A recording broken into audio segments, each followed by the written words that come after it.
Guys, అందరూ ఎలాగున్నారు? బాగున్నారా? ఈరోజు నేను బయటకు వెళ్తున్నాను అనేసి మా అమ్మ చాలా గాబరాగా వండింది. మరి ఏం వండిందో తెలీదు, చూద్దాం రండి చూద్దాం.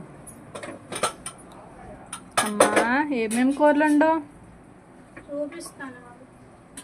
నీ వల్ల కంగారుగా వండాను, నువ్వేమో వెళ్ళలేదు చేయలేదు, ఉండిపోయావు అనేసి నేను ఇంకా ఇప్పుడు లేకపోతే వీడియో తీసుకెళ్ళదా అనుకున్నా. పేపర్లు ఉండాను. ఎప్పుడు తెచ్చావు? ఇంకా మన ఇంటికాడికి వచ్చాయి, పైకి వచ్చాయి, తీసుకున్నాను. ఏమో 100 రూపాయలు పేపర్లు అనమాట. రొయ్యలు రాలేదా? రొయ్యలు వచ్చాయి, తీసుకున్నా కానీ ఏమో చేపలు అయిపోయినది. నేను చేపలు తిన్నా కదా, నీకు అందుకే వేయలేదు. నాకోసం 2 కూరలు ఉండవా? వెళ్ళిపోతానని.